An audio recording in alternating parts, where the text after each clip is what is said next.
স্বপ্নে মৃত ব্যক্তি কেন দেখা দেয়? মৃত ব্যক্তি দেখা দিলে এগুলো অবশ্যই করতে হবে। আসসালামু আলাইকুম ওয়া রাহমাতুল্লাহ। আশা করি মহান আল্লাহ তাআলার অশেষ মেহেরবানি ও দয়ায় আপনারা সবাই ভালো আছেন। অনেক সময় দেখা যায় আমরা মৃত মানুষকে স্বপ্নে দেখি। আমাদের মনের মধ্যে প্রশ্ন জাগে, কেন মৃত মানুষরা আমাদের স্বপ্নে আসে?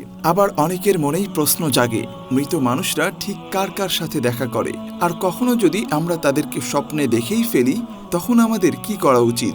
এই বিষয়টা সম্পর্কে কম বেশি আমাদের সকলের মনেই প্রশ্ন বাসা বাঁধে। তো চলুন এই প্রশ্নগুলোর উত্তর জেনে আসি। উত্তরগুলো জানলে কিছুটা হলেও আপনার মন স্বস্তি পাবে। অনেক সময় দেখা যায় আপনার মৃত বাবা স্বপ্নে আপনার সাথে দেখা করতে এসেছে।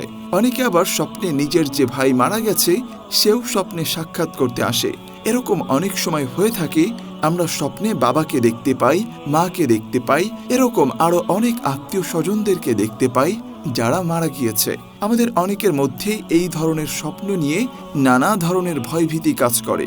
রাসূল সাল্লাল্লাহু আলাইহি ওয়াসাল্লাম বলেছেন, স্বপ্ন নবুয়তের ৪৬ ভাগের ১ ভাগ। আল্লাহ রাব্বুল আলামিন স্বপ্নের মাধ্যমে মানুষকে বিভিন্ন বিষয় সম্পর্কে অবগত করে থাকেন।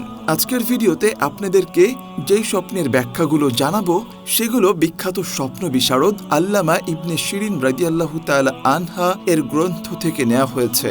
প্রথমে একটা কথা বলে রাখি, এই গ্রন্থে আলোচিত প্রত্যেকটা আলোচনা ১০০% সত্য হবে এমন কোনো গ্যারান্টি পৃথিবীর কারো কাছে নেই। আমাদের একটা কথা সবসময় মনে রাখতে হবে, জন্ম মৃত্যু সবকিছু আল্লাহ রাব্বুল আলামিনের হাতে।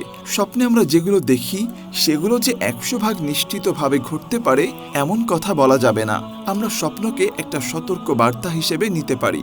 মনে রাখবেন, রাসূল সাল্লাল্লাহু আলাইহি ওয়াসাল্লাম বলেছেন, দান সদকা বিপদ আপদ দূর করে দেয়। তাই আপনারা কেউ যদি কোনো খারাপ স্বপ্ন দেখে থাকেন তাহলে যত বেশি পারবেন আল্লাহর রাস্তায় দান সদকা করুন, বেশি বেশি নেক আমল করুন। এতে করে আল্লাহ রাব্বুল আলামিন আপনাদের যাবতীয় বিপদ আপদ দূর করে দিবেন। চলুন এবার আল্লামা শিরিন রাদিয়াল্লাহু তাআলা আনহা এর দেওয়া স্বপ্নের ব্যাখ্যাগুলো জেনে নিই। এছাড়াও আপনি যদি স্বপ্নে নিজেকে মৃত কোনো ব্যক্তির সাথে ভ্রমণ করতে দেখেন তাহলে যে কোনো প্রকার ভ্রমণে ক্ষতি হওয়ার একটা সম্ভাবনা রয়েছে, অথবা সামনে আপনার জন্য কোনো বিপদ অপেক্ষা করছে। তবে এমনটা যে হবেই এটা নিশ্চিতভাবে বলা যায় না। এ সম্পর্কে আল্লামা শিরিন রাদিয়াল্লাহু তাআলা আনহা বলেন, এই স্বপ্নকে আপনার ভবিষ্যৎ ভ্রমণ দুর্ঘটনার আগাম বার্তা হিসেবে নিতে পারেন। তাই অবশ্যই বেশি বেশি সাদকা করে বালা মুসিবতের হাত থেকে রক্ষার চেষ্টা করুন। আবার মৃত মানুষের সাথে যদি আপনি স্বপ্নে কথা বলেন তাহলে বুঝবেন আপনার কোনো একটি মনের ইচ্ছা পূরণ হতে পারে, অথবা আপনার প্রিয় কোনো কিছু কেড়ে নেওয়া হতে পারে। আপনি যদি সেই স্বপ্নে মৃত ব্যক্তির সাথে হাসি খুশিভাবে কথা বলেন তাহলে বুঝবেন আপনার কোনো একটি ইচ্ছা পূরণ হতে চলেছে, অথবা এরকম একটা সম্ভাবনা রয়েছে। আর যদি আপনি মৃত ব্যক্তির সাথে কান্না জড়িত কণ্ঠে কথা বলেন, মন খারাপ করে কথা বলেন, তাহলে বুঝবেন আপনার শীঘ্রই বড় কোনো ক্ষতি হতে পারে। তাই যখন এ ধরনের স্বপ্ন দেখবেন সাথে সাথে সাদকা করবেন, আল্লাহর কাছে সাহায্য প্রার্থনা করবেন। প্রিয় ভাই বোনেরা, এখানে একটা বিষয় উল্লেখ করা প্রয়োজন।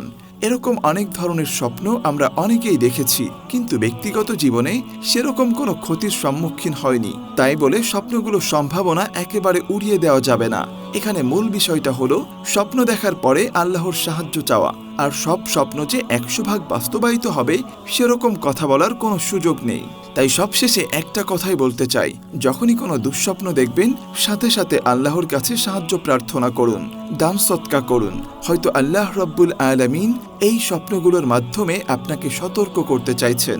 হয়তো আপনি দিনের পথ থেকে সরে গিয়েছেন, তাই সতর্ক বার্তা দিয়ে আপনাকে দিনের পথে ডাকছেন।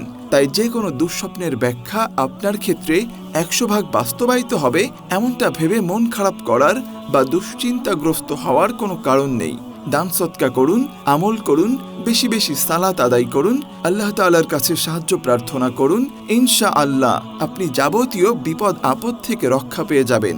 আমাদেরকে বেশি বেশি দান সদকা করার তৌফিক দান করুন। আমিন।